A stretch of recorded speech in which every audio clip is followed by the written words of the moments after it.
আমরা ধীরে ধীরে আলোচনা করি। রামায়ণ হচ্ছে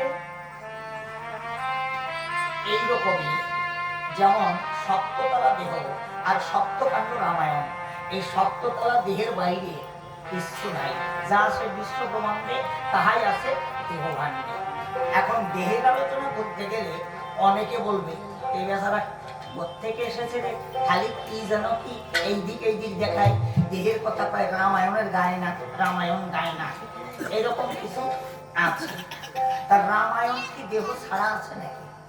এইখান থেকে যদি ধরি বিবেক নামক বিভীষণ, আচ্ছা তোমার বিবেক প্রতিটা মানুষের লিখে আছে। এইবার 10 ইন্দ্র দশানন, প্রতিটা মানুষই 10টা ইন্দ্র বিশিষ্ট। মণ্ডপে রামনারায়ণ, মণ্ডপে কেন রামনারায়ণ? ইন্দ্রাণাঙ্গ মনস্যাস্মি, এই যে 10টা ইন্দ্রের কথা বললাম, 5টা কর্মান্দ্রিয়, 5টা জ্ঞানেন্দ্রিয়, এই 10টা ইন্দ্রের রাজা হচ্ছেন মন। এই জন্য মনের উপরই হয় মানবের সাধন। সাধন ভজন আছে নাকি? এবার মনের উপরই সাধন ভজন হয়, ওই জন্যে মণ্ডপে রামনারায়ণ। আর মতির উপাসিকা সতী, মতি শব্দের অর্থ হচ্ছে ভক্তি। ভক্তি যার ভগবান তার। অলস কপি কুম্ভকর্ণ আছে তো অলসতা, প্রতিটা মানব দেহে অলসতা আছে। কেউ স্বীকার করে না আমি করি, আমার দেহে অলসতা আছে। অলস কপি কুম্ভকর্ণ, দুর্মুখী শূর্পণখা, যাদের নিয়ে রামায়ণ লেখা, এই কয়জনই আমার মধ্যে যদি পাওয়া যায়, তা রামায়ণ আমি কি আর একজন, আমরা সবাই যেন একখান রামায়ণ। দুর্মুখী শূর্পণখা, কর্মটা কি? আমাদের দুটি মন কাজ করে, একটা সুমন আর একটা কুমন।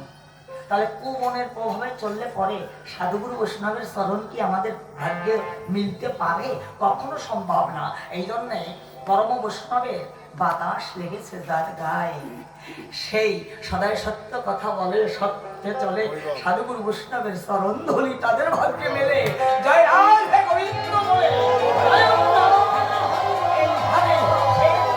তার মনুষ্য জন্ম দুর্লভ হয়ে দেখা দেয়। পরম কৃষ্ণ সচ্চিদানন্দ বিগ্রহ, অনাদি আদি গোবিন্দ সর্ব কারণের কারণ। যাক, আমরা ধীরে ধীরে পালাইয়ে যাই।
পঞ্চম মাসের গর্ভাবতী অবস্থায় সীতাকে দিয়েছিল বনালয়। আচ্ছা, এই কয়টা কথার মধ্যে আমি কি কোনো মিথ্যে কথা ভুল বললাম না? এইভাবেই তো আছে না রামায়ণের পাতায়, এইভাবেই পাওয়া যায় যে পঞ্চম মাসের গর্ভাবতী অবস্থায় দুর্মুখ ধোবার কথায় রামচন্দ্র সীতাকে দেয় বনালয়। কোন বনে? তপবনে। তপবনে, অন্য কোনো বনে নয়। এইখানেই তো কথা, ভগবান যুগে যুগে অবতীর্ণ হন, আপনি আচরিয়া ধর্ম জীবকে শিখায়। ভগবান আপনি আচরিয়া ধর্ম জীবকে শেখায়। দেখিয়ে দিচ্ছেন কি নিত অর্ধাঙ্গিনী সহধর্মিনী সীতাকে পঞ্চম মাসের গর্ভাবতী অবস্থায় দিয়েছিল বাল্মীকি তপবনে। পঞ্চম মাসের গর্ভাবতী অবস্থায় সীতাকে বনে দিতে হয়।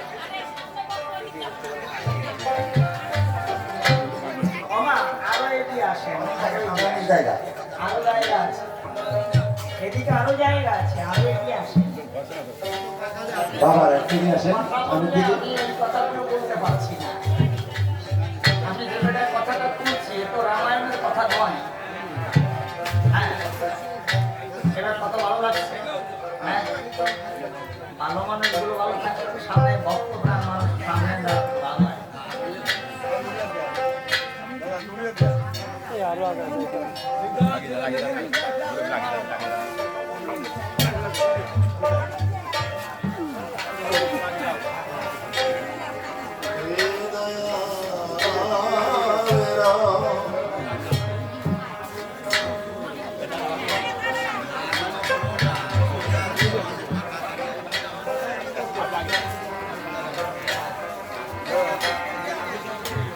Halo kamu.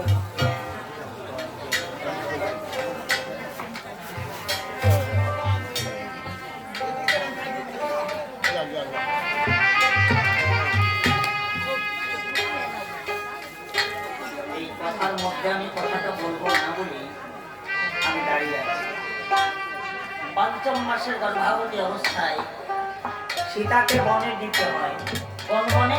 তপবনে। রামচন্দ্র বনে দিয়েছিল। আমি সেই কথাটা, সেই লীলা কথাটিকে বাস্তবের উপরে এনে আলোচনা করতে চাই। প্রতিটা সংসারে, আমি বাস্তবের উপরে কথা বলছি, প্রতিটা সংসারে এই রামচন্দ্ররা সীতাদের নিয়েই সংসার করে। সীতার ছাড়া রামচন্দ্রদের সংসার হয় না। এই সীতাদের যখন পঞ্চম মাসের গর্ভবতী অবস্থা হবে, তাকে দিয়ে যদি তপ জপ করানো যায়, সে কোথায় থাকবে? তপবনেই থাকবে। তপ জপ যেজন করবে সে তো তপবনেই থাকবে। আর কুশীলতার মতো সুসন্তান লাভ করতে হলে তাকে তপ জপ করতেই হবে। এই জন্যে পঞ্চম মাস মানে 5 মাস। আচ্ছা, তার আগেও দেয় নাই কেন? আর তারপরেও দেয়নি কেন? কি আগে দিতে পারতো, তারপরে দিতে পারতো, 6 মাস 7 মাসের সময় দিতে পারতো, 3 মাস 4 মাসের সময় দিতে পারতো। কেন দেয়নি? না, দেবে না। ওই কথাটা লেখা হবে না। 3-4 মাস বা 6 মাস 7 মাস এটা লেখা হবে না। কারণ পঞ্চম মাসের সময় তপবনে দিতে হয়, মানে তপ জপ করাতে হয়। পঞ্চম মাস থেকে তপ জপ করানো মানে সন্ন্যাস জীবন আর বনবাস জীবন, দুটো জীবনের মানে এক জায়গা। সব কথা তো পরিষ্কার করে বিশ্লেষণ করা সম্ভব হয় না। আমি বললাম তপবনে যাওয়া মানে তপ জপ করা জীবন, বনবাস জীবন। আর বনবাস জীবন, সন্ন্যাস জীবন, দুটো জীবনের মানে এক জায়গা। যারা শিক্ষাতন্ত্র গ্রহণ করেছেন, আমি এরকম ইংরেজিতে বললেও আপনারা বুঝবেন। তাহলে বনবাস জীবন আর সন্ন্যাস জীবন, দুটো জীবনের মানে যদি এক জায়গা হয়, তাহলে তপ জপ যতক্ষণ করবে, ওই পঞ্চম মাসের বয়স গর্ভ থেকেই তপ জপ করতে করতে 7ম মাসের সময় সন্তানের যখন ছুটি হয়, মা কি নাম করছে, কৃষ্ণ নাম করছে, কেমন ভাবে করছে, সাধু সঙ্গ, ভক্ত সঙ্গ, পরম বৈষ্ণবের সঙ্গ করছে, এই সন্তানের যখন ছুটি হয়, সন্তান সব শুনতে পায়। মা কিভাবে নাম গুণগান গাইছে, চোখের জলে ভাসছে। তখনই সন্তান যেন মায়ের ওই ভাবটি নিয়ে ধরাধামে ভূমিষ্ঠ হবে, সে ভক্ত হয়ে এমনিতে নয়। আমি এতগুলো কথা খরচ করলাম খালি খালি নয়। এই রামায়ণ থেকে টেনে এনে আমি বাস্তবের উপরে এই কথাগুলো বললাম। সাধনার জগতে আমরা জানি কয়াদুর গর্ভে প্রহ্লাদের জন্ম হয়েছিল। তা সে যুগে একটা প্রহ্লাদের জন্ম হয়েছিল। কয়াদু নাম পেয়েছিল কোথায়? কৃষ্ণ। কৃষ্ণ নাম পেয়েছিল নারদের কাছে। ধরাদেবীকে যখন হিরণ্যকশিপু হরণ করে পাতালে নিয়ে যায়, আর তখনই এই দেবরাজ ইন্দ্র গিয়ে কয়াদুকে হরণ করে স্বর্গে নিয়ে গেছে, মানে দেবলায় নিয়ে গেছে।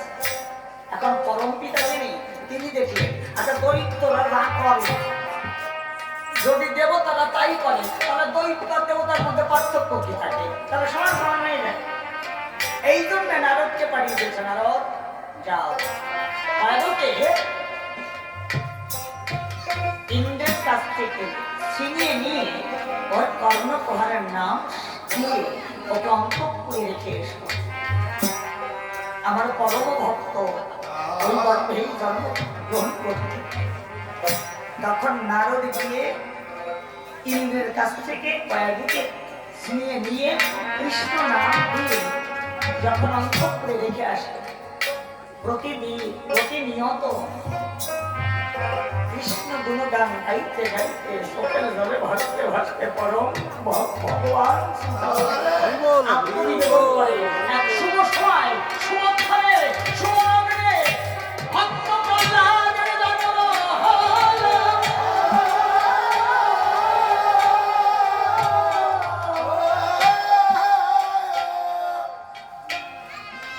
আমি সেই যুগে, আমি না শুধু আমার সবাইকে, আমরা সবাই দেখতে পাই সে যুগে একটা প্রহ্লাদের জন্ম হয়েছে। আর এ যুগের মায়েরা, আমি যেভাবে বললাম ওইভাবে যদি সাধনা করে, এ যুগের মায়েরা ঘরে ঘরে একটা করে প্রহ্লাদের মতো ভক্তের জন্ম দিতে পারে।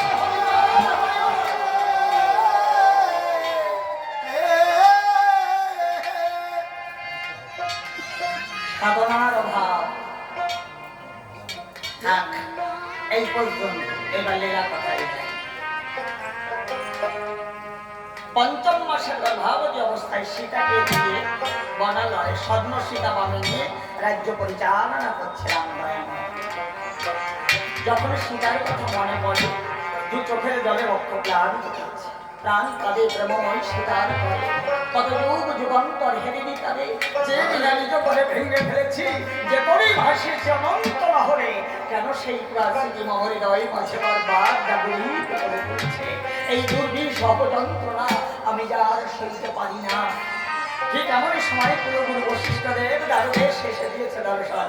এটি রামচন্দ্র কেন হেরি তব বিমর্ষ ভীষণ বলিত বলো। গুরুদেবকে দেখার সঙ্গে সঙ্গে পাদ্য দান করি করে যাবে লিখে রয়েছে গুরুদেব। প্রাণটা যে কেন সীতার তারে কেঁদে উঠেছে আমি তো বলে বোঝাতে পারছি না গুরুদেব। কেন? তোমার বামে দেখছি স্বর্ণ সীতা, আমার মা জানো কি কোথায়? কত সোনা, কিন্তু আমার উপাসনা মা তো নয়। উপাসনা মা হচ্ছে পিতা, আর এ কোনা ও কথা বলে না। গুরুদেব, আমি যে প্রজানের অন্যান্যকারী রাম, তাই প্রজাদের মনোতুষ্টি সাধনায় আমি সীতাকে দিয়েছি বর্ণনা। ওর খোলা লাগে তুমি কি জানো না রাম, সেই যে মা জানকী, সে যে জগতের লক্ষ্মী, সে জগৎ লক্ষ্মী সীতাকে দিয়ে বনে এই সুখে রাজত্ব করছে রামচন্দ্র অযোধ্যা ভুবনে। তোমার মতো মূর্খ রাজা রাজ্যে আমি একদম গ্রাম্য করবো না, এই আমি প্রস্থান পেলাম। অভিমান বসত গুরুদেব যখন চলে যায়, রামচন্দ্র ছুটে গিয়ে ধরেছে গুরুদেবের যুগল পায়। ক্ষমা মামা অপরাধ গুরুদেব, না তোমাকে ক্ষমা করা যায় না। আগে তো তুমি ব্রহ্ম হত্যাকারী পাতকী, তাহে দিয়েছ জগৎ লক্ষ্মী সীতাকে বনে। গুরুদেব, অসহায় নারী সীতাকে বনে যে অন্যায় করেছি ভাবি, কিন্তু ব্রহ্মপদে পাতকী কেমন করি এটা তো বুঝতে লাগে। কেন? তুমি তো রাবণ কুম্ভকর্ণকে বোধিয়াছ, সে রাবণ কুম্ভকর্ণ ছিল তাম ব্রাহ্মণ। তাও কি জানো না তুমি রামনারায়ণ? নাভি পদ্মে পদ্মজনী তার পুত্র পুরস্তমনে বিশ্বস্বধারী তনায় দশানন তার সুত এই জগতে আছে নিহিত ব্রহ্মবন সেই তাদের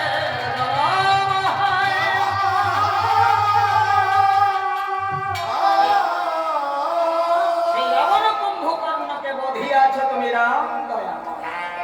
গুরুদেব, এই ব্রহ্মবৎ পাপ থেকে আমি কেমন করে নিষ্কৃতি পেতে পারি?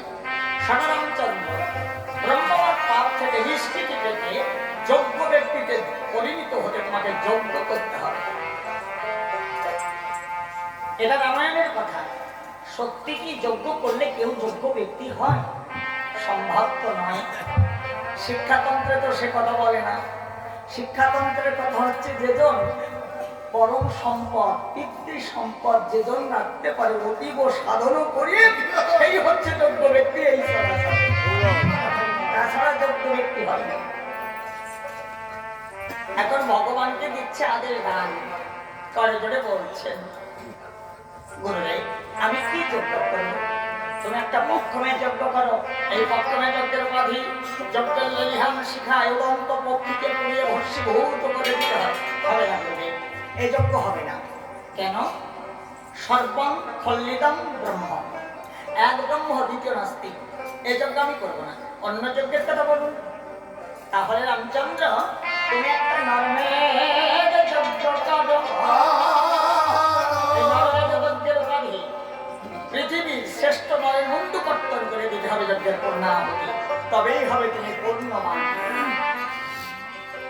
গুরুদেব, এ যজ্ঞ সম্ভব নয়, কারণ পৃথিবীকে শ্রেষ্ঠ নর বলে আমরাই চাই ভাই। এ কথাও তো মিথ্যে কথা বলেনি। এক বিষ্ণু চতুর্বংশে জন্ম নিয়েছে দশরথ, রাম লক্ষ্মণ ভরত শত্রুঘ্ন। তাহলে আইন অনুসারে মমমুন্ডু কর্তন করে দিতে হবে যজ্ঞের পূর্ণাহুতি। আর এস করবো মরে পাশে লক্ষণ বসা ছিল, করে যাবে দাদাকে ডেকে বললো, দাদা তোমাকে যোগ্য ব্যক্তিতে পরিণত করতে হাসতে হাসতে মমমুন্ডু কর্তন করে যজ্ঞের পূর্ণাহুতি দান করতে আদেশ দাও। না রে লক্ষণ, আমি হতে চাই না যোগ্য ব্যক্তি, এই যজ্ঞ আমি করবো না লক্ষণ। গুরুদেব, আপনি অন্য যজ্ঞের কথা বলেন। বশিষ্ঠদেব মৃদু হেসে তখন ডেকে বলছে, রামচন্দ্র আমি জানি পূর্বে যে যজ্ঞের কথা বললাম তুমি করবে না, অবশেষে যে যজ্ঞের কথা বলবো এই যজ্ঞই তোমাকে করতে হবে। যেমন অশ্বমন্ড যজ্ঞে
এটা রামায়ণের কথা বললাম, সত্যি কি তাই?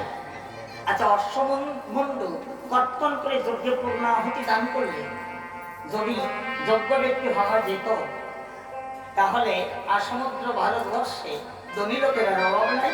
তাহলে এক একজন অশ্বমন্ডু কর্তন করিয়ে সে যোগ্য ব্যক্তি হয়ে যেত। এই তো না, ওই রকম হয় না। ওই কথাটিকে টেনে আনতে হয় শিক্ষাতন্ত্রে। শিক্ষাতন্ত্রে আনলে কথাটা উল্টে যাবে। যেমন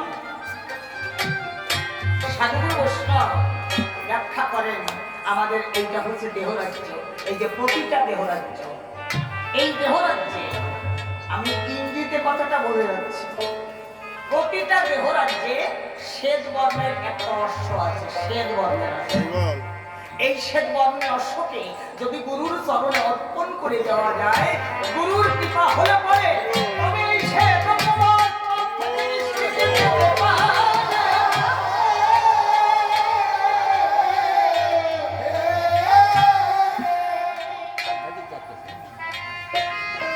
আপনারা যারা আত্মদর্শী তারা বুঝেছেন আমার কথা, আর যারা বুঝেন নাই তাদের আর আমি বোঝাতে পারলাম না। এই জন্য বুঝলেও ভালো, না বুঝলে বল, কারণ এসব কথা তো গুরুরা ঘরে বসে বসে শিখায় বলে, আর আমি প্রকাশ্য মাইক্রোফোনের সামনে বলে গেলাম। যারা বুঝেছেন মনে মনে রাখেন, আর যারা না বুঝেছেন তারা ওই গুরু ধরে শিখে নেবেন। গুরু ধরে না শিখে শিখা হয় না। আমি আলোচনা করব অষ্টম বর্ণ। এই অষ্টম বর্ণ অশ্ব মানেটা কি? অষ্টপাশ মুক্ত যিনি, অষ্টম বর্ণের অশ্বের মহাজন তিনি। অষ্টপাশটা কি? আমার আমিত্ব, আত্মহংকার, হিংসা, নিন্দা, কামনা, বাসনা, পরচর্চা, পরশ্রিতা। এই অষ্টপাশ মুক্ত করতে না পারলে তার প্রাণের নৈবিদ্যাদি কোনোদিন পৌঁছাবে না গোবিন্দের শরণ। এই জন্যে জগতে অষ্টপাশ মুক্ত যেজন হয়েছে তার শ্রীচরণে আমার কোটি কোটি প্রণাম।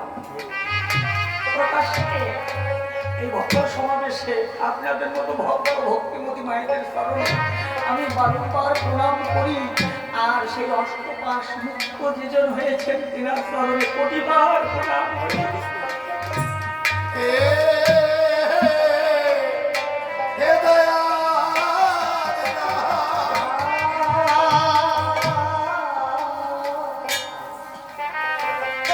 এই অশ্ব আনতে কে যাবে? লক্ষণ যাবে। লক্ষণে কেন যাবে? ভরত যাবে না, শত্রুঘ্ন যাবে না। লক্ষণ মানে কি? লক্ষণ মানে হচ্ছে লক্ষণ, আর কিছু না। ভক্ত যখন অষ্টপাশ মুক্ত হয় তখন তার সুলক্ষণ জন্মায়। এই সুলক্ষণ ভক্তের যখন সুলক্ষণ হয়েছে, ভগবান সেই ভক্তকে লক্ষ্য করে যখন তার কাছে যায়, এই যে ভক্তের লক্ষ্য, ভক্তকে লক্ষ্য, ভক্তকে লক্ষ্য, লক্ষণ লক্ষণ। ভরত গেল না, শত্রুঘ্ন গেল না, লক্ষণ লক্ষ্য লক্ষ্য লক্ষণ। ভক্তকেই তো ভগবান লক্ষ্য করে। আমার মতো অভক্ত, কিন্তু আমার মতো অভক্ত যারা, তাদেরকে ভগবান লক্ষ্য করে, ভক্তদেরই তো ভগবান লক্ষ্য করে। এই জন্য লক্ষ্য লক্ষ্য। শৈবালপতির চরণে গিয়ে প্রণাম করেছে। শৈবালপতিকে প্রণাম করল। শৈবালপতি তো ভক্ত। আচ্ছা, শৈবালপতি অমরতিপুরে যার বাস, শৈবালপতি মহারাজ। আর আমি এ কথা কি ভুল কথা বললাম, মিথ্যে কথা বললাম? অমরতিপুরে শৈবালপতি মহারাজের বাস, এই কথা লেখা আছে। একটু চেপে দাও। আমি মিথ্যা কথা ভুল কথা মনে হয় বলছি না। অমরতিপুরে শৈবালপতি মহারাজের বাস। অমরতিপুরটা কোথায়? আপনারা এই আসমুদ্র হিমাচল ভারতবর্ষে কত তীর্থ দর্শন করেছেন? আচ্ছা বলুন দেখি আমার কাছে, এই অমরতিপুর শৈবালপতি মহারাজের কোন জায়গা কি পেয়েছেন? পেয়েছেন? মনে হয় না, কারণ ওটা রামায়ণে আছে, কিন্তু দেখবার মতো কোনো জায়গা নাই। কেন নাই? অমরতিপুরটা এখানে হয়তো হতে পারে, এইখানেই হতে পারে। এই মাটিতে এমন একটা ভক্তের জন্ম হতে পারে, তার জন্য যুগ যুগ ধরে সে অমর হয়ে যাবে। এই মাটির যুগ যুগ ধরে অমর হয়ে যাবে, সে হবে অমরতী। সেই ভালো। এই জন্য দেখানো যায় না, কিন্তু বলা যায়।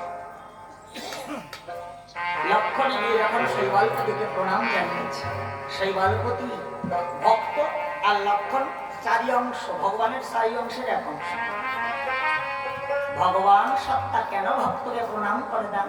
হ্যাঁ পারে, ভগবানই তো ভক্তের মান বাড়াতে, ভগবান অন্য কিছু নয়। ভক্তের মান তো ভগবানই দেন। এক একজন ভক্ত মানি হন কার জন্য? ভগবানের কৃপা। আপনারা জানেন যে এই রাম অবতারের আগে বামন অবতার হয়েছিল। বলি রাজার দ্বারের দাঁড়ি হয়েছিল বামন ঠাকুর। বলির গৃহিণীকে, বৃন্দাবনীকে মাতৃজ্ঞানে প্রণাম জানিয়েছিল। মা, ওর কাছে আমি হেরে গেছি মা। কেন হেরে গেছি? যখন বামন ঠাকুর গিয়ে ত্রিপুরার ভূমি দান চায়, এ তো আপনাদের জানা কথা। বামন ঠাকুর গিয়ে যখন ত্রিপুরার ভূমি দান চেয়েছে, বলির রাজা দান দিয়েছে। বলি সত্য কথা করে বলি, ওইভাবে দান আমি নেব না। মনে আছে ভাবো না, তিল তুলসী করে দিবি, আমার সঙ্গে তুই সত্য অঙ্গীকার করবি। বলি পড়ে গেছে গেছে, তিল তুলসী হাতে নিয়েছে, তুই সত্য অঙ্গীকার করে। তখন বলি রাজা তখন বামন ঠাকুর বলছে, ঠাকুর আমি তুমি সত্য অঙ্গীকার করলাম, আপনাকে আমি ত্রিপাদ ভূমি দান দেব। যখনই না বলেছে সঙ্গে সঙ্গে একটা পদ দিয়ে স্বর্গরাজ্য অধিকার করে নিয়েছে, আর একটা পদ ভূমি অধিকার করে নিয়েছে। নাভিপদ্ম থেকে যখন আর একটা পদের সৃষ্টি করেছে, অবলি সত্য কথা বলে বলি, এই পদটা আমি কোথায় রাখবো তুমি আমার কাছে বলে দিবি। বলি রাজা চোখের জল ছেড়ে দিয়েছে। একটি নাভিপদ্ম থেকে পদ ছুটে গেছে বৃন্দাবলীর কাছে। অর্ধাঙ্গিনী সহধর্মিনী কাকে বলে? বৃন্দাবলী কাছে গিয়ে যখন চোখে জল দেখেছে, স্বামীর চোখের জল কোন সতী রানী সইতে পারে? পদজবাল জড়িয়ে ধরেছে। কি হয়েছে স্বামী? কেউ কি তোমাকে কটূক্তি করেছে? কেন তোমার চোখের জল? না প্রিয়ে, দ্বারে বামুন ঠাকুর এসেছে। আমি ত্রিপাদ ভূমি দান দিতে তিল তুলসী ফল নিয়ে স্বীকার করেছি, কিন্তু একটা পদ এই ভূমিপৃষ্ঠ অধিকার করে তার একটা পদ স্বর্গরাজ্য অধিকার করে দিয়েছে। নাভিপদ্ম থেকে আর একটা পদ সৃষ্টি করেছে। সেই পদটা আমি কোথায় রাখবো? আমি তো দিতে পারছি। বৃন্দাবলী মৃদু হাসে, আবার চোখের জলে ভাসে। অস্বামী, বুঝতে পারোনি তুমি? এখনো ঠাকুরকে বলতে হবে আমাদের আরো দুটো পদ চাই, একটা পদ না, আমাদের এই দুটো দেহ জমি। চলো। ধীরে ধীরে গিয়ে বৃন্দাবনী বলছে, ও ঠাকুর বুঝেছি তুমি কে এসেছো আমার। ওই একটা পদ কেন ঠাকুর? আর একটা পদ দাও, আমাদের দুটো দেহ জমিতে আমরা ওই পরবস্তকে নিয়ে আজীবন থাকবো পাতার উপরে।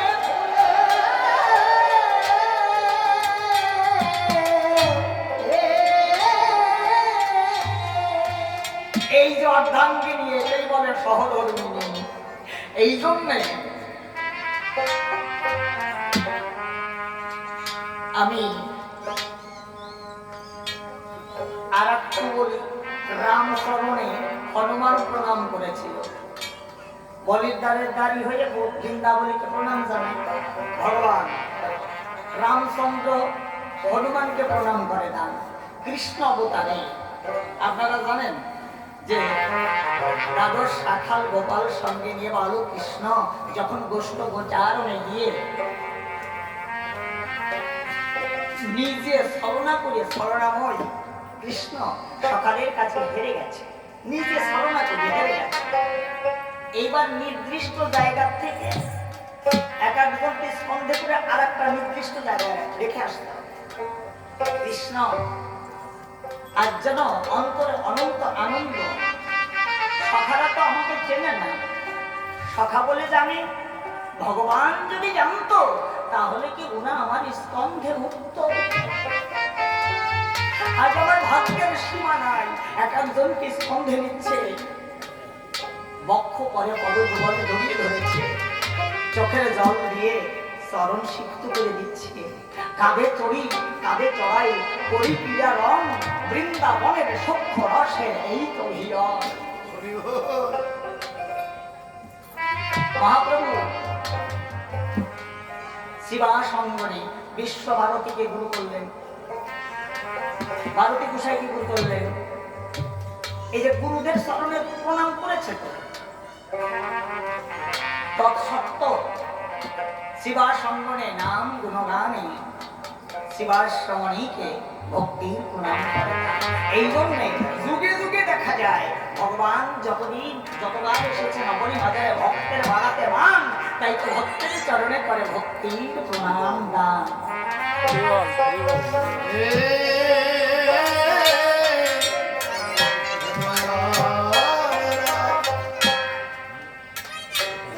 শৈবালপতিকে যখন প্রণাম করেছে, শৈবালপতি গললগ্ন কৃতবার সে লক্ষণকে প্রণাম করেছে। ঠাকুর লক্ষণ এতদিন পরে প্রভুর বুঝিয়ে এই অভাগার কথা মনে পড়ে, তাই তো তোমাকে পাঠিয়েছে আমার ধারে। বলো কিসের কারণ? শৈবালপতি তোমার নাকি আছে অষ্টম বর্ণের অশ্ব, আমার দাদা করবেন অশ্বমেধের যজ্ঞ, সেই অশ্বটি দান করে তুমি আজ আমার আছে। এই অশ্ব নেবার পূর্বে আমার সঙ্গে ত্রিসত্য অঙ্গীকার করতে হবে। আমি যাহা চাইব আমাকে দান করতে হবে। বলো বলো সেই গল্পটি, তোমার কিসের প্রয়োজন? যুদ্ধ, অর্থ, সঙ্গে যাহার প্রয়োজন রামানুজ লক্ষণ মুক্ত হস্তে তোমায় তাহাই করিবে দান। বলো তোমার কিসের প্রয়োজন? সেই গল্পটি চোখের জলে ভাসছে। ঠাকুর লক্ষণ, আমি একজন রাজা, এই জগতে আমার অর্থের অভাব নাই, কিন্তু আমার সেই পরমার্থ নাই যে পরমার্থের বিনিময় শেষের দিনে সেই ভগবতী পারি দেব। হরিবোল হরিবোল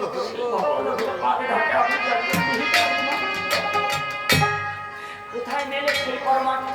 এই জগতের সাধুগুরু বৈষ্ণবের চরণ তলায় ভগবান গুরুদেবকে স্মরণ করিতে করিতে ভক্তের চরণ প্রান্তে দিয়ে দুপুরা চোখের জল দিয়ে যদি ভক্তের চরণ ধুলি রঙকে দেখতে পাওয়া যায়, তবে এটা সেই পরমার্থ জোড়া।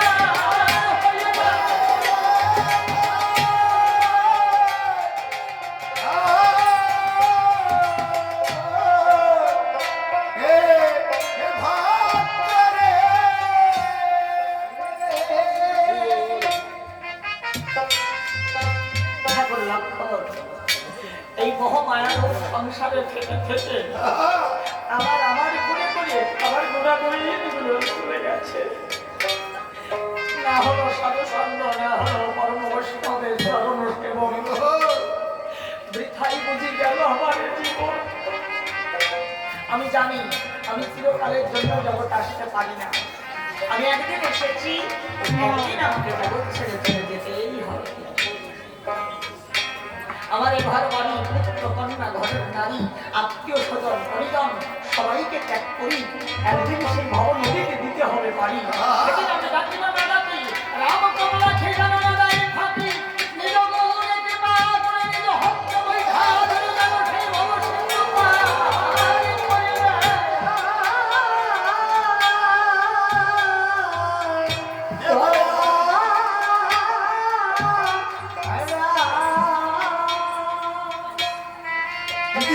বন্ধু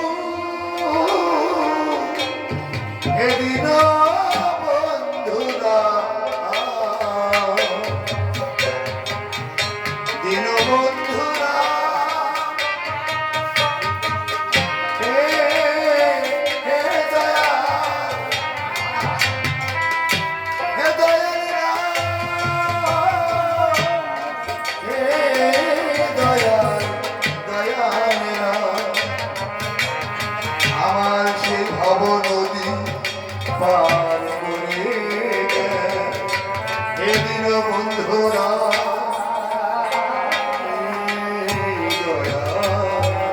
শৈবালপতি, ভগবানের চিন্তা তুমি করো না। যেজন নাম জপিতে পারে সেজন নাম করলেই তিনি সেই ভবসিন্ধু পার হয়ে যায়। অশ্বটিকে দান করো। চোখের জলে ভাসতে ভাসতে অশ্বটিকে যখন দান করেছে, মনানন্দে অযোধ্যায় উপস্থিত হয়ে দাদারে চরণে করেছে নিবেদন। রামচন্দ্র কলেজরে ডেকে বলছে, গুরুদেব এই তো অশ্ব, এখন কি কর্ম সাধন করতে হবে? একটা জয়পত্রকা লিখতে হবে। চতুর্দেশ করিয়া জয়, অশ্ব আসিলে আপন অঙ্গিনায় অশ্বমুণ্ড পত্তন করিয়ে যোগ বলে আবার অশ্বকে পুনর্জীবন দিতে হবে। হরিবোল হরিবোল অশ্বমুণ্ড পত্তন করে আহুতি দিতে হবে, আবার যোগ বলে পুনঃপ্রাণ দিয়ে দিতে হবে। বাহ, উত্তম যোগ্য তো, তাই এমন যোগ্য তো করাই যায়। আপনি লিপিবদ্ধ করুন, আমি শ্রবণ করছি। বশিষ্ঠদের জয়পত্রকা লিখছে। অযোধ্যায় দশরথ রাজা দেবাদিদেব গন্ধর্ব করে তার পূজা। রাম লক্ষ্মণ ভরত শত্রুঘ্ন পুত্রচারীরা অযোধ্যার অশ্বমেধ যজ্ঞ করবেন সমাপন।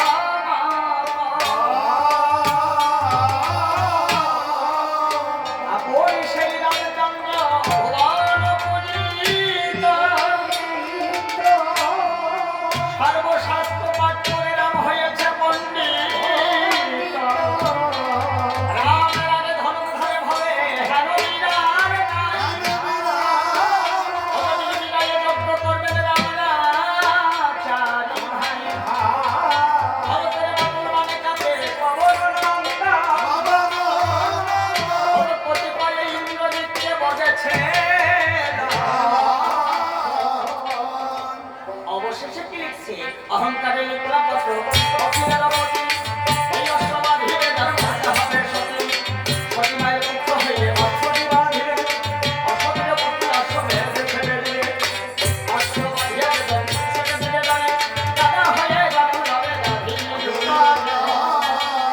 এই কৌশলের নন্দন পত্রখানা লিপিবদ্ধ করে যখন রামকর অর্পণ করে রামচন্দ্র দেখতে পায় অবশেষে যে ভাষাটা লেখা রয় যুদ্ধ অবসম্ভাবী ভাগ্যের উপর নির্ভর করে দেখবছে না লক্ষণ চতুর্দে জয় করে এসে সকলের কনিষ্ঠ ভ্রাতা শত্রু ধনবীর পরে জোরে বলছে দাদা আমার অনেক দিনের আশা আমি দিগ্বিজয় বীর হতে চাই না না না তোমাকে যেতে হয় না লক্ষণ যাবে লক্ষণ তীরন্দাজ আমি বুঝেছি আমি তো তোমার একটা অযোগ্য ভাই এই অযোধ্যার কোনো শুভ কর্মে আমার লাগবার উপায় নাই এই মুহূর্তে রাজবেশ পরিত্যাগ করে সন্ন্যাসীর বেশ ধারণ করে আমি তীর্থে তীর্থে করবো পর্যটন মনে করবো অবদার শত্রুঘ্নকে দিয়ে অযোধ্যায় নাই কোনো হরিবল হরিবল রামচন্দ্র দেখতে পায় ছোট ভাইকে একটু কষ্ট দেওয়া যায় আচ্ছা ঠিক আছে শত্রুঘ্ন তুমি যাবে দিগ্বিজয়ের কারণ শত্রুঘ্ন অন্তরে অনন্ত শান্তি পেয়ে সুমন্ত্র সারথীকে বলছে সারথী তুমি আমার রথ সুসজ্জিত করে দাও আমি কোনো কোনো অঙ্গের সাজ সেজে নই সুমন্ত্র সারথী রথ সুসজ্জিত করে ও ভালো যুদ্ধে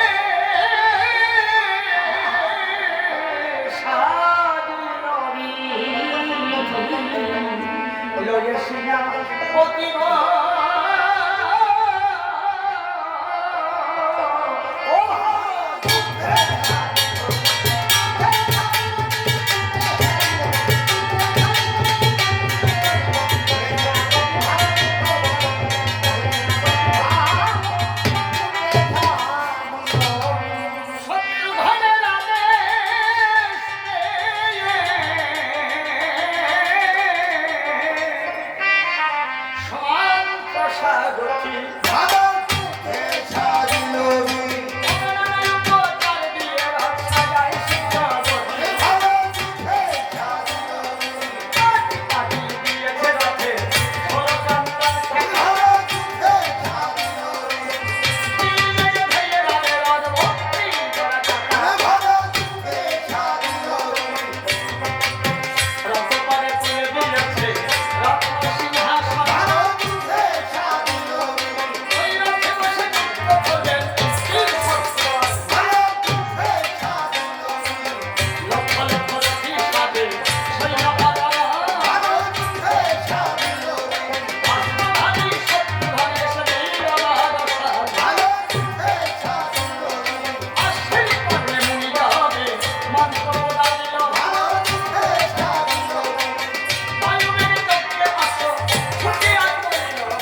আছে, চলো আমরা অযোধ্যায় ফিরি।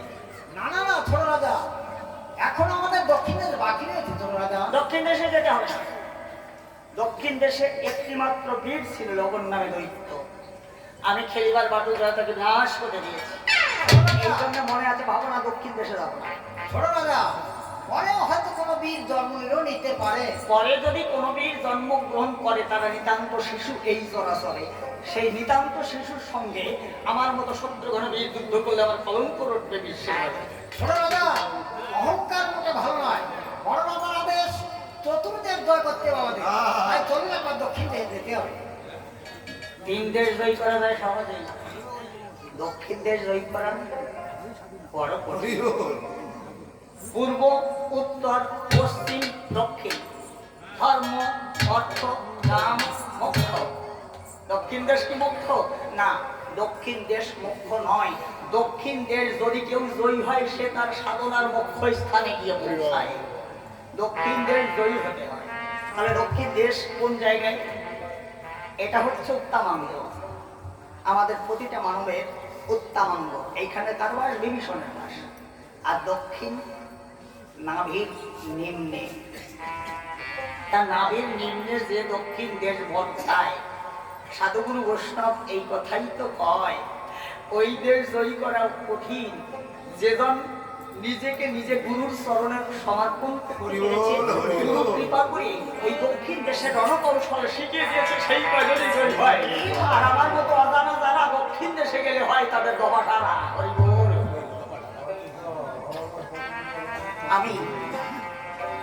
আমি আমার সাধক অশ্বিনের একটা পদ থেকে এই দক্ষিণ দেশে জায়গাটা একটু পরিষ্কার করি। হায় রে অমন ভব নদী,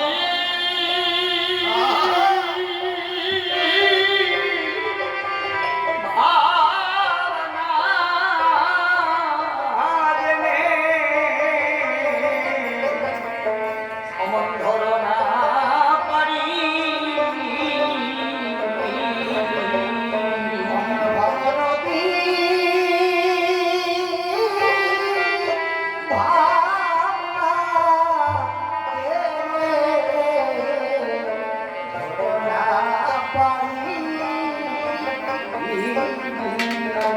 সামার সামার মন ব্যাপারি সামার সামার মন ব্যাপারি নদীর কিনার আর ভাই ভবনদী ভাবনা কেনে করুণা করি। সামাল কথাটা আর এই সাবধান কথাটা অনেক ব্যবধান। সামাল কি? সামাল। আর আমি যদি বলি এই গাছে উঠেছে সাবধান, ডাল ধরে ভালো করবে, যদি ডাল ভাঙিয়ে তলায় পড়বি ডান ভাঙবে, বুঝে দিবি। আর সামাল যার যার পরম সম্পদকে সামাল করবে সব, তারা সামাল হচ্ছে ওই বস্তু। অবধ মন্দিরে যেমন সেই না নদীর তরঙ্গ তরঙ্গ তরঙ্গ দেখে কত নদী শিব ভাবছে বসি কিনারায়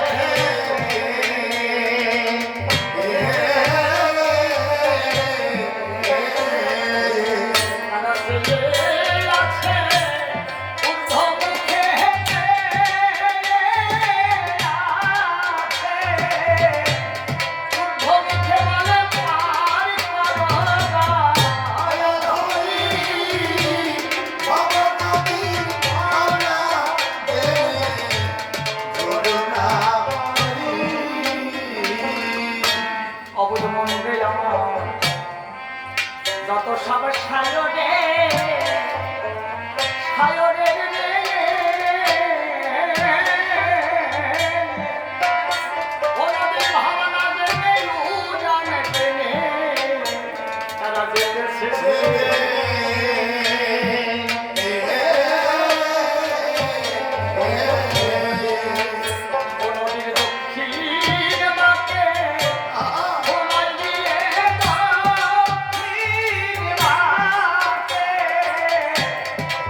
প্রতি মাসে ছোটে নদীর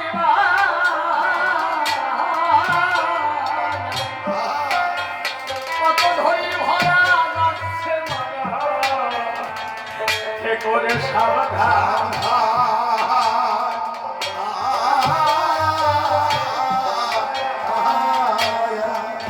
আমার গুরুর কাছে জানো সন্ধানে গুরুর কাছে জানো সন্ধান ভব পারে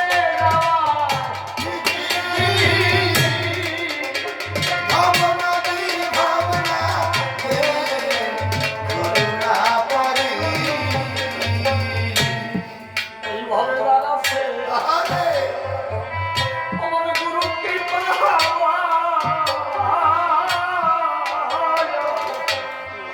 সেই সে কেবল জানতে পারে নবী কোনখানে কোন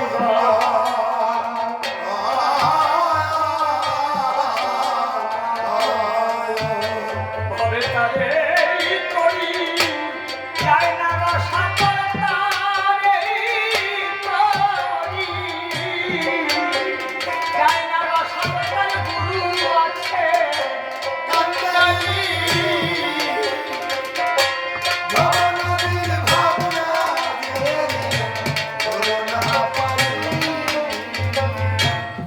তারক সরবারে বারে পারে ভব পারে কেটে যাবি পারে সময় হয়ে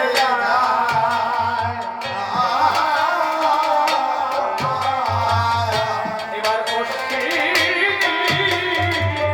খুলিল মায়া খুলিল মায়া আমি ওই মুখে ঘুরে পড়ি ভুলিল মায়া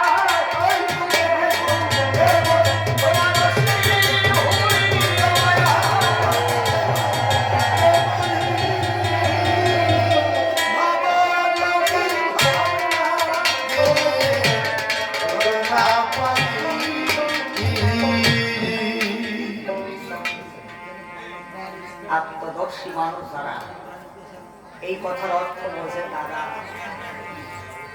আমি তো বুঝি না সত্যের ধর্ম বোঝে না তাই বারবার যেতে বলছে দক্ষিণ দেব ঈশ্বর নামে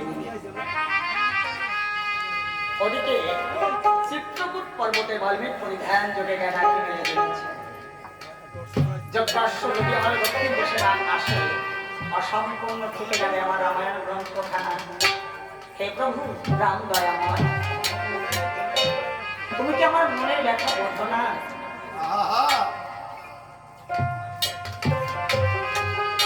যজ্ঞাশ্ব যদি দক্ষিণ দেশে না আসেও আমার সপ্তকাণ্ড রামায়ণ মাত্রই থেকে যাবে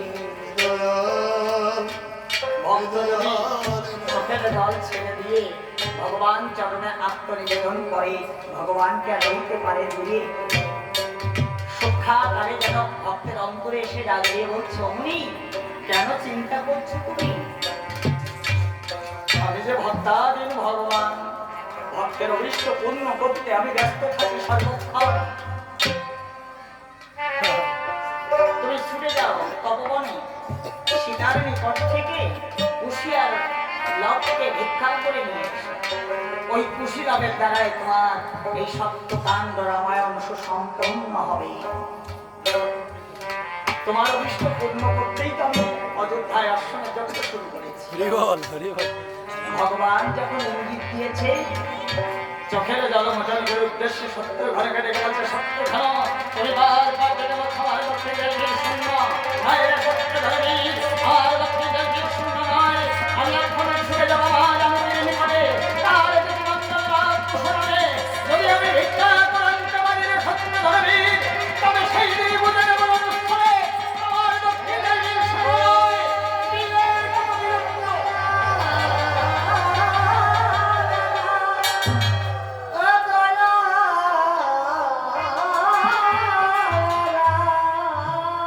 যেমনি বলা তেমনি চলা যোগ বলে ভিকারীর বেশ ধারণ করেছে ভিখারির বেশ কেন? ভিখারির বেশটাই হচ্ছে দৈন্যতা স্বীকার করা। আর জগতে তেনাদবে শুনেছেন অন্তর্দেব সহিষ্ণ না অমান অনুমান দেন কীর্তনিয়া সদাবলী। তিনি এর থেকে নিচু না হলে তার কপালে কিছু ঢোকে না। তা দৈন্যতা স্বীকার করা মানে ভিখারির বেশ। স্কন্ধে ভিক্ষার ঝুলি, বদনে মধুমাখা রাম নাম গুলি, নয়নে ঝরিছে তাহার প্রেম অশ্রুধারা। এই হলো মানবিক মনের চেহারা। আমি বর্ণনাটা কেন দিলাম? মুনিকে দিয়ে আমি বর্ণনাটা কেন দিলাম? যদি নাম করতে হয় তাহলে দৈন্যতা হয়ে নাম করতে হবে। ভগবানের সামনে ভিখারি হতে হয়। আমি ভক্তির ভিখারি। হে প্রভু, জগতে আমি কেবলমাত্র ভক্তির ভিখারি, আমায় ভক্তি প্রদান করো। আর আমি ভিখারি। আর বর্ণনাটা কি? বদনে নাম, স্কন্ধে ভিক্ষার ঝুলি, নয়নে ঝরিছে তাহার প্রেম অশ্রুধারা। তাহলে নাম নিতে গেলে যদি প্রেম অশ্রু না ধরে তাহলে সে নাম পরিপূর্ণতা লাভ করতে পারে না। নামের মধ্যে যদি প্রেম যুক্ত না হয়, নাম যুক্ত প্রেম, প্রেম যুক্ত নাম, তাতেই পায় জীব পরিণাম। শুধু মুখে ডাকাডাকি প্রাণ নাহি বলে, সে যে আমার দেখা পায় না কোনো। যেজন ধর্ম চায় না, অর্থ চায় না, কাম চায় না, মোক্ষ চায় না, যে দিয়েছে 16 আনা প্রাণ আমায় ঢেলে, আমি যে তার, সে যে আমার, আমি তারে তুলে লইতে বলে। হরিবল হরিবল। এ কথা তো আপনাদেরই কথা। দুগ্ধ পিয়াসে হরি মিলে তো বহুত বৎস বালা, মীরা কহে বিনা প্রেম সে নাহি মিলে নন্দলালা। তাহলে প্রেম ছাড়া তাকে পাওয়া যায় না। এই জন্যে আমি ভিখারি, কিন্তু আমার ইষ্টদেবের চরণ প্রান্তে যদি ভিক্ষা পাবেন, হে গোবিন্দ, আমি যে তোমার প্রেম ভিখারি, আমাকে ভক্তির ভিক্ষা দাও, তবে পাওয়া যাবে। ভিখারি না সারলে কিছু মেলে না। ধীরে ধীরে চলেছে কোথায়? তপবনে যায়। গিয়ে দেখতে পায় মায়ের বুকে নন্দন কুশীলব ক্ষণে ক্ষণে মাতৃ স্নেহ লাভ করছে, ক্ষণে ক্ষণে ধরণীর ধরায় খেলা করছে। হায় হায়, মায়ের কোলে শিশু দৌড়ে এমন সৌভাগ্য জগতে মেলে অপলক করতে দর্শন করছে। আর মনে মনে বলছে কুশীলব, কত ভাগ্য নিয়ে জগতে জন্মেছিস। ওরে জগৎ জননী মায়ের কোলে মাতৃ স্নেহ লাভ করছি। অকুশীলব, আমাকে একটু মাতৃ স্নেহ দে কুশীলব। না না না দাদু, আমাকে দুইবারই হচ্ছে না। আমার আপনি মানবী বার্তা সত্য। তবে একটা কথা শোনেন দাদু, জীবনে আর আমার মাছ কোনোদিন মা বলে ডাকবে না। আর কোনোদিন আপনি এখানে আসবেন না। এখান থেকে অনেক দূর চলে যাবে। কোনোদিন আপনি আমার কথা বলিস না রে খুশি। তোরা দুই ভাই আর অভাগিনী মা সীতা ছাড়া আমার তো জগতে কেউ নাই। আমার তো মা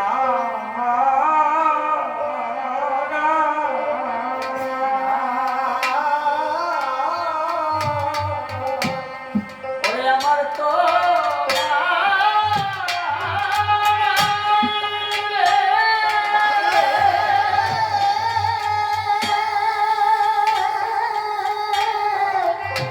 মা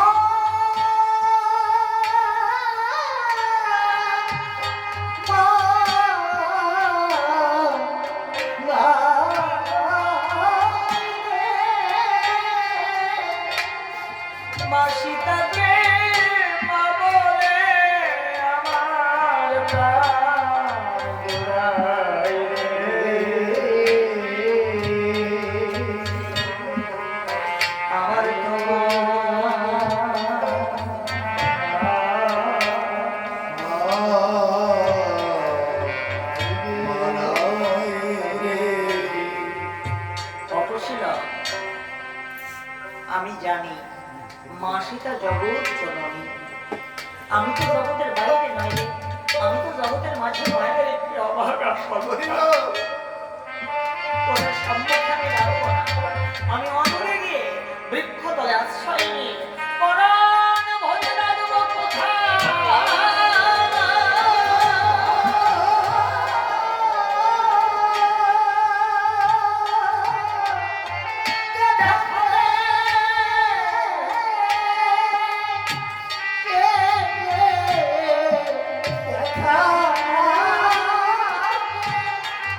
ওরে দেখা দে, দেখা দে, একবার দেখা দে মা, দেখা দে ও ও মাগো, দেখা দেখা দে। এই পাষাণ বিদরে কান্নার ধ্বনি কর্ণ কুঠিরে যখন মায়ের কর্ণ গোচার হয়েছে, মা পাগলিনীর ন্যায় ছুটে এসেছে। ও পিতা, তুমি কেন কাঁদছো? আমি তো জানি এই মায়াময় জগতে তোমার তো কোনো অভাব নাই, তবে তুমি কেন কাঁদছো বলো দেখি তা।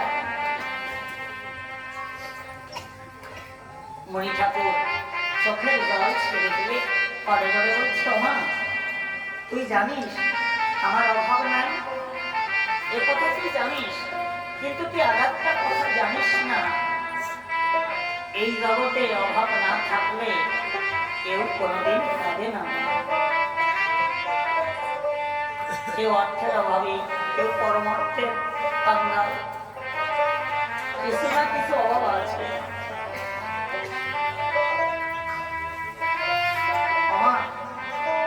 আমি যে তোর নিকট কিঞ্চিত ভিক্ষার জন্য এসেছি, আমায় কিঞ্চিত ভিক্ষা দে মা। আরে সঙ্গে সঙ্গে মণি ঠাকুরের চরণ গোড়ায় বলেছে, পিতা ভিখারিদের কাছে ভিক্ষা চাইলে ভিক্ষা মেলে না পিতা। আমি একদিন রাজমহলে গেছি, কত ভিখারি আমার দ্বারদের সে ভিক্ষাঙ্গের উপরে এসে দাঁড়িয়েছে, আমি আশাতীত তাদের ভিক্ষা দিয়েছি। কিন্তু আজ যে আমি পথেরই কাঙ্গালি, বনচারী নিশিতা, তুমি বলো পিতা আমার কি ধন আছে, আমি কি ধন তোমায় ভিক্ষা দেব? তুমি বলো পিতা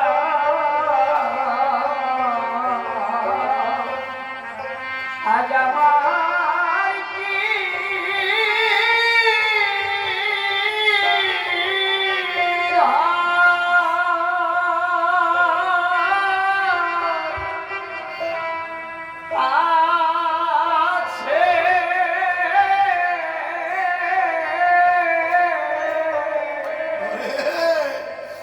আমি কি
10 মাস 10 দিন সন্তানকে গর্ভে ধারণ করে রাখে।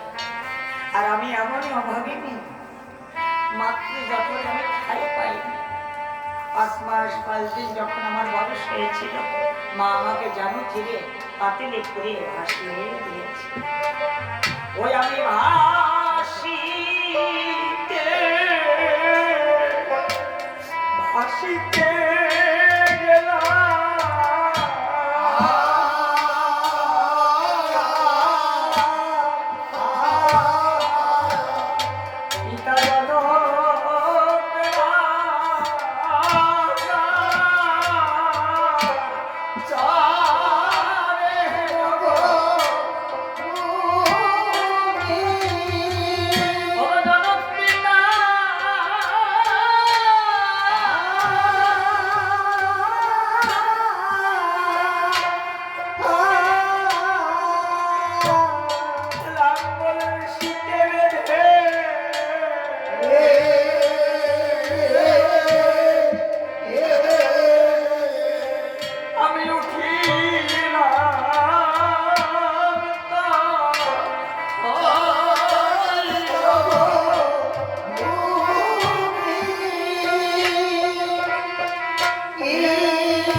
উঠেছিলাম বলে আমার নাম সীতা।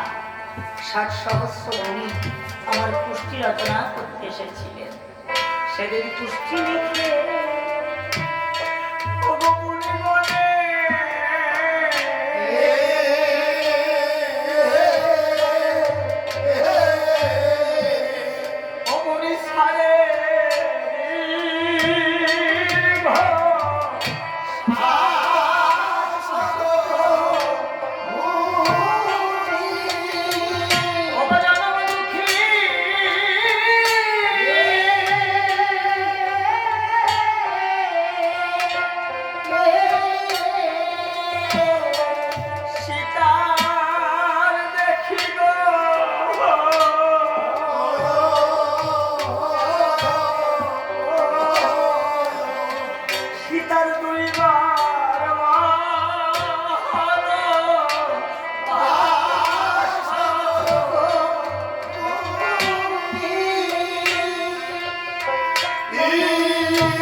সঙ্গে যখন আমার শুভ পরিণয় হয়, সেদিন সবে বলে দেখো সীতা সতী সতী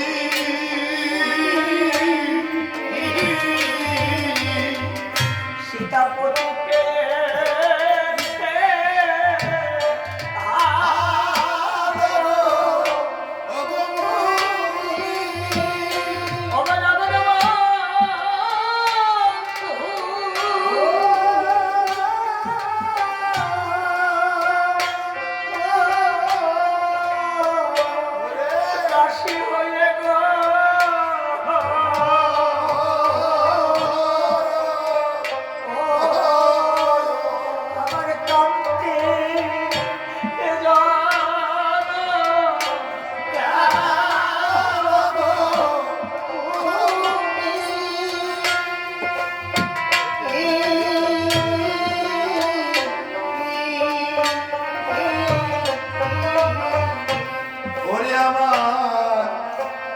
জগৎ বন্ধু পরিদাসী পরে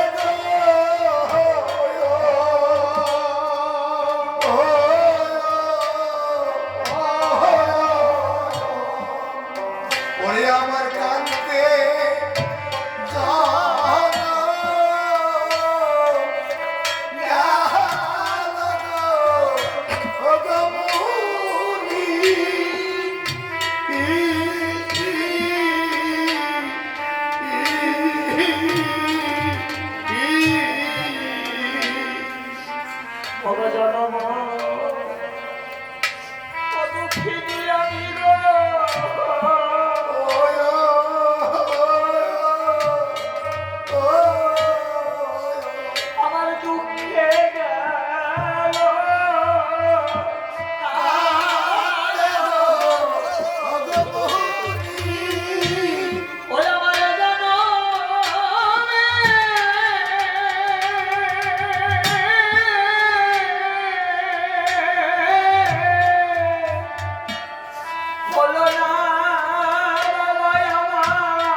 দুঃখের সময় ওরে যে ডাল ধরি বাবা গো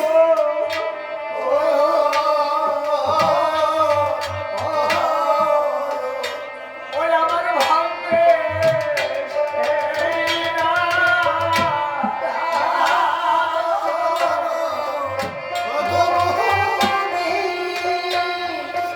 ওই আমার মননে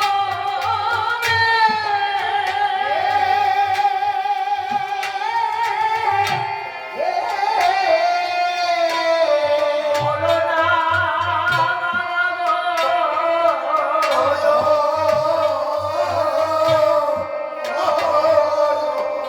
আমার সুখের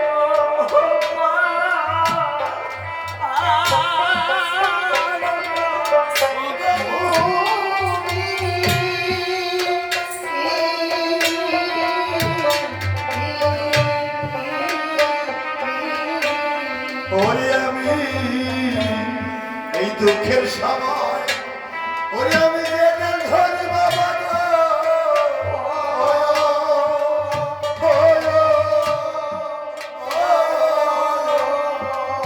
ওরে আমার ভাঙে সেই না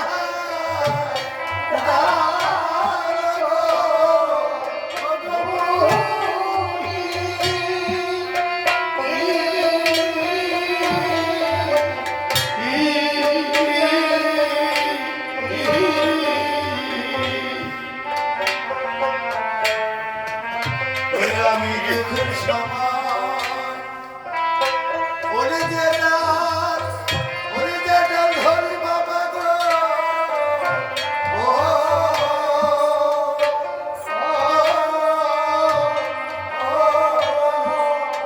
ওরে আমার ভাঙে সে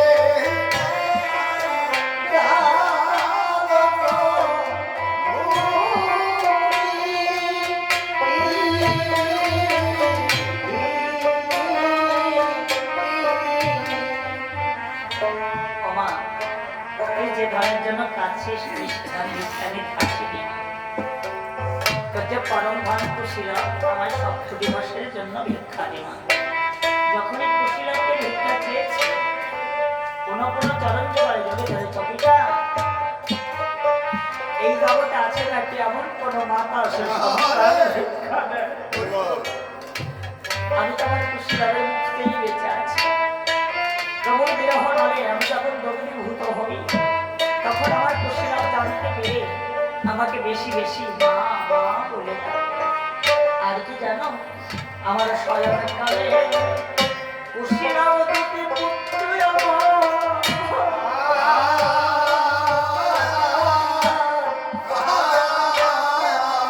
ওরা আমার দুই পাশে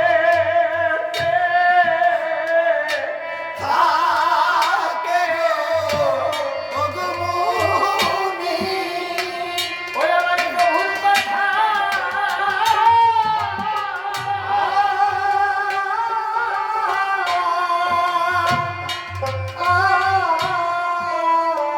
সেই কানে জাগলে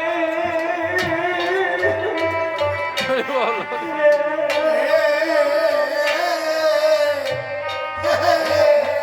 ওরা আমায় মা বল বলে ডাকে।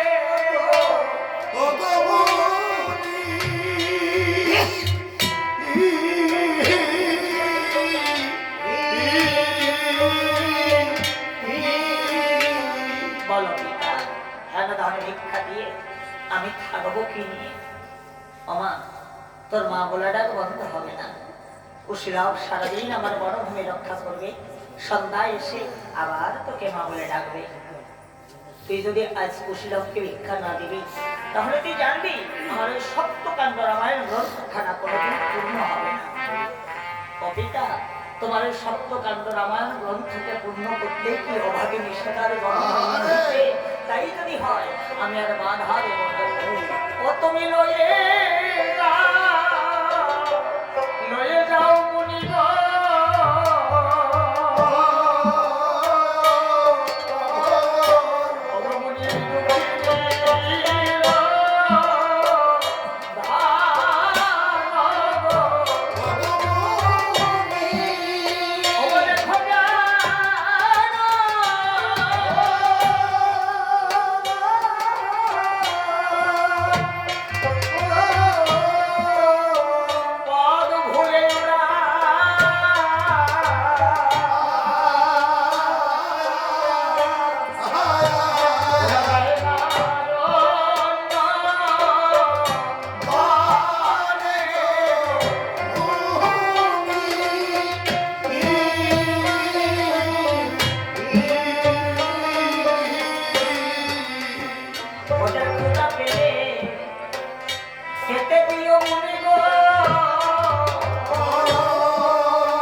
সঙ্গে গেলে মা তুমি এই বড় মাঝে একা একা কান্না করতে করতে মারা যাবে মা। আমি আর কাঁদবো না রে কুশীল। ওরা আমি বুঝেছি জগতে দুঃখে যার জীবন গড়া তার আবার দুঃখ কিসে? তোরা যা, আমি একাকিনী কর্ম কুঠিরে থাকবো, নয়ন নীরে ভেসে ভেসে প্রভুর গুণগান গাই। মুনি করে যখন কুশীলবকে অর্পণ করে দিয়েছেন, মুনি মনানন্দে বনভূমি যেতে অগ্রসর হয়েছে। মা জল ভরা নয়নে পুত্রের গমন পথ পানে তাকিয়ে আছে। এই হলো মা বনমাঝে উপস্থিত হয়েছে। কুশীলব, মাকে কাঁদিয়ে আমি কেন তোমাদের নিয়ে এসেছি জানো? কি তো নিয়েছে দাদু? আমার এই বনভূমি তোমাদের রক্ষা করতে হবে। আমরা যে বড় ভূমি রক্ষা করতে পারবো? পারবে পারবে। আমি যোগ বলে যত বান পেয়েছি একে একে তোমাদের দুই ভাইকে শিক্ষা দিচ্ছি। মণি ঠাকুর যোগ সূত্রে পাওয়া বান যখন মন্ত্রপুত করে নিক্ষেপ করে প্রতিহত বান কুশীলব ছাড়ে। এমনি করে বান পরিচালনা হতে হতে দেখতে পারে কুশীলব বান পরিচালনায় পারদর্শী হয়েছে।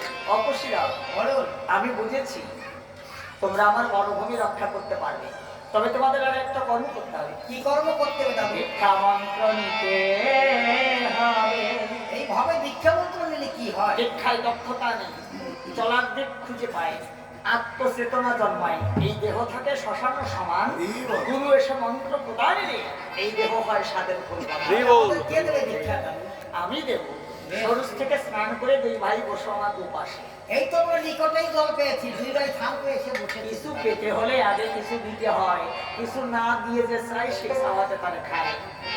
কুশীলব কি দিচ্ছে? মনির চরণের সহভক্তি। বিনিময় পাবে কি? মহামন্ত্র নাম। ক্রেতাদের আগেও নাম ছিল, সেই নাম কি নাম?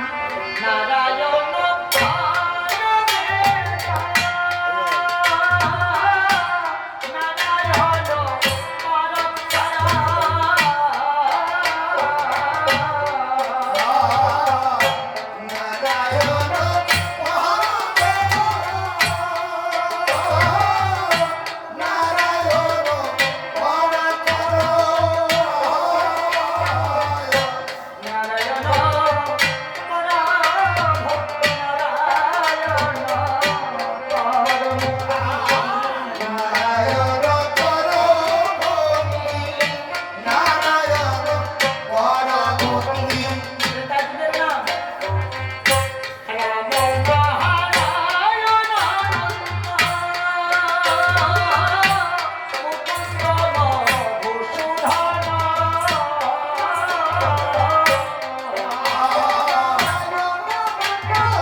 আমি তোমাদের দীক্ষা দিয়েছি, শিক্ষা দিয়েছি, সম্পর্কে আমি কি হয়েছি? গুরুদেব হয় প্রণাম, হয় গুরুদেব প্রণাম, প্রণাম হয় গুরুদেব। জানিলে যদি মনে গুরু বলিয়া তুষ্ট করো এ দক্ষিণা নিয়া। গুরুদেব আমাদের তরম দক্ষিণী গুরুদেব, থাকি আমরা এই বড় মাঝে, কোথায় পাবো গুরু দক্ষিণা গুরুদেব? তাই বললে হয়? গুরুকরণ করতে হলে গুরুর চরণ কমলে মুদ্রা করতে হয় অর্পণ। তোমরা যদি না দেবে গুরু দক্ষিণায়, পৃথিবীতে গুরুমান্যার কেউ দেবে না। তবে তোমাদের কাছে নাই, আমিও জানি তাই। দেখো এই বনমাঝে কত মুনি ঋষি ধ্যানী জ্ঞানী বসে আছে ভগবান সাধনায়। তোমরা গিয়ে তাদের চরণের ধারে যদি প্রার্থনা করবার পারে, গুরু দক্ষিণা দেওয়ার জন্য এসেছি আপনাদের চরণের ধারে, দয়া করে আমাদের কিছু দক্ষিণা করে রাখবো। দিন দক্ষিণের নন্দন দেখে সবাই দেবে, তোমাদেরকে যাও না, ভিক্ষা করে দিলেও গুরু দক্ষিণা তাই দিতে করবো। হয়। এই নগর হইতে ভিক্ষা করে গুরু দক্ষিণা দেবো গুরুদেব। খুশিরা গললগ্ন কৃতবাসে মুনির ঈশব স্মরণ পাশ ও ছুটে চলেছে।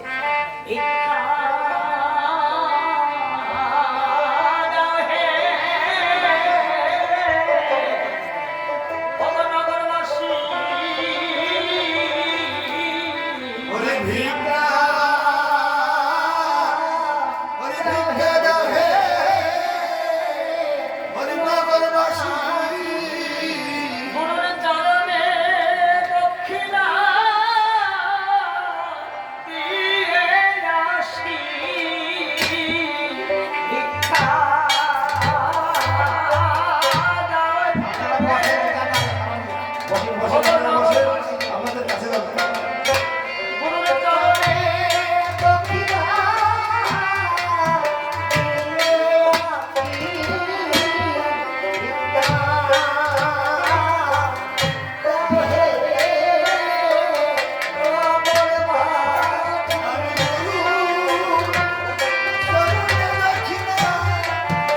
দিয়ে আসি ভিক্ষা ওরে ভিক্ষা দাও হে নগরবাসী আপনারা বসেন, মা সকল বাবা সকল আপনাদের কাছে যাবে। গুরু দক্ষিণা তো দিতে পারে, আর একটু বিশ্রামের অবশ্যই প্রয়োজন। আমি জেনে গেছি, আর একটু চা খাবো না? কি? না কানলে তো মায়ও দুধ দেয় না। চা খেয়ে নেমেছি, এখন একটু চা খাবো, ভক্তের কাছে ভিক্ষা চাবো। তো সত্যিকারের ভিখারি, আমি অর্থের ভিখারি, আমি পরমার্থের ভিখারি, এই জন্য ভিক্ষা করি। আর আপনারা ভক্তপ্রাণ একটু বিশ্রাম করুন, ওই বিশ্রামের মধ্য দিয়ে আমি গানও শোনাবো।